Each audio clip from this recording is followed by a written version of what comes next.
Samedi 25 février 1978. Chronique de François Mitterrand dans L'abeille et l'architecte. Une lettre du président de la République, cela n'arrive pas tous les jours. Quand les Français vivant à l'étranger la reçoivent, mi-septembre, ils éprouvent, enfin on pense à eux, une vraie surprise et un certain contentement. Cette lettre enjôleuse, enrôleuse, et qui plus est ornée d'une signature autographe, seuls des yeux exercés remarqueront qu'il s'agit d'une reproduction, les informe qu'en vertu d'une loi votée 2 mois plus tôt, ils pourront très commodément remplir, en mars prochain, leur devoir de citoyens. Les heureux destinataires du mandement présidentiel n'ont pas le temps de revenir de leur étonnement qu'une seconde lettre, signée cette fois par l'ambassadeur ou le consul du lieu de leur résidence, confirme en tout point le premier message. Ils pourront, s'ils le désirent, voter dans n'importe quelle commune métropolitaine de plus de 30 000 habitants, n'y seraient-ils jamais allés, n'y posséderaient-ils pas un seul cousin au 12e degré, auraient-ils oublié l'endroit où elle se trouve, ignoreraient-ils le nom des candidats? Tout à l'heure, on pensait à eux, maintenant on pense pour eux. Il leur suffira d'apposer un paraphe, le groom fera le reste. Tant de sollicitude les émeut, ravit le plus grand nombre, intrigue quelques-uns. Mais personne ne se doute que vient de commencer le plus grand scandale du septennat, puisqu'il implique l'État, son chef, son gouvernement, ses diplomates, ses agents d'autorité, bientôt ses juges, tous organisateurs, exécutants, complices directs ou indirects, conscients ou inconscients, d'une fraude électorale érigée en institution. La mécanique se met en marche. Une circulaire du Quai d'Orsay, bureau des élections, part le 25 novembre, en direction de tous postes diplomatiques et consulaires, afin de préciser le mode d'acheminement des demandes d'inscription sur une liste électorale en France. Erreur, ce n'est pas ça. Encore mal rodée, la machine a grippé. L'innocent fonctionnaire qui a rédigé ce texte n'a rien compris au rôle qu'on attendait de lui.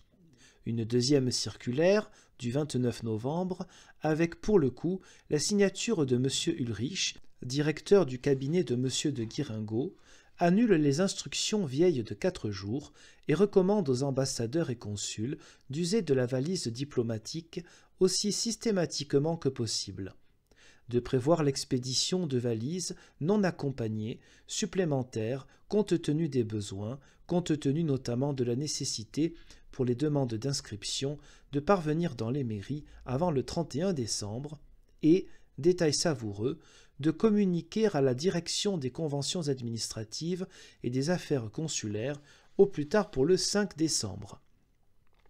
Un premier bilan des réactions qu'ils auraient pu enregistrer parmi nos ressortissants à la suite de la diffusion des lettres que M. le Président de la République et vous-même leur avez adressées. Ah, le beau zèle, M. Ulrich, on vous en pincerait l'oreille. Il est vrai que le temps presse, ou bien la fraude ne sera plus qu'une tentative de fraude après le 31 décembre.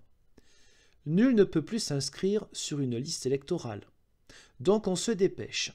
Déjà le 21 septembre, 13 ambassadeurs triés sur le volet ont déjeuné au Quai d'Orsay sous la présidence du secrétaire d'État aux Affaires étrangères, M. Pierre-Christian Tétinger, et en présence du ministre de l'Intérieur, M. de Guiringaud, est venu à l'apéritif. Exhorter les convives.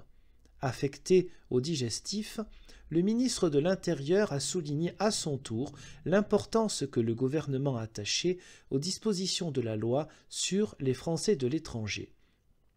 Mais soudain l'affaire éclate.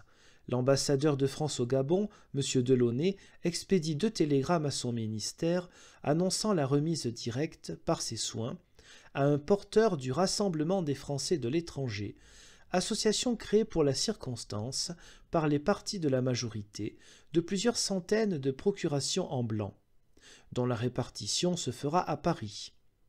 On retrouve ces procurations dûment remplies dans le 18e arrondissement de Paris, circonscription de M. Chinot, et à Périgueux, circonscription de M. Guéna. On a failli les retrouver à Bourges, circonscription de M. Degnaud qui les a refusés.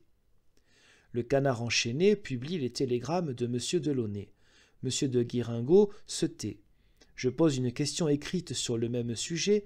M. de Guiringaud se contente de répondre que les télégrammes de l'ambassadeur de France au Gabon sont authentiques, mais que cette erreur n'a qu'un caractère formel. On apprend alors que le trafic s'est étendu à Montpellier, Auxerre, Nice, Toulouse, dans plusieurs circonscriptions de Paris, là où la majorité est menacée. Cela vient de partout. Côte d'Ivoire, Mexique, Belgique, Autriche, Pondichéry, 35 Français de Belo Horizonte, au Brésil, ont poussé l'originalité jusqu'à préférer entre toutes la commune de Châtenay-Malabry et le scrupule jusqu'à préciser qu'il s'agissait de la 12e circonscription des Hauts-de-Seine. Ce que tout le monde sait bien entendu. L'affaire prend de telles proportions qu'une enquête administrative est ordonnée au Quai d'Orsay. Elle aboutit à un rapport remis à M. de Guiringaud, top secret. Nul autre que les fraudeurs n'en connaîtra les conclusions. J'ai parlé de raquettes quand on saura que, compte tenu du mode de scrutin et du découpage des circonscriptions, le résultat des élections législatives peut dépendre d'un déplacement artificiel de 100 000 voix sur un total de 36 millions d'électeurs, on reconnaîtra que le mot reste faible.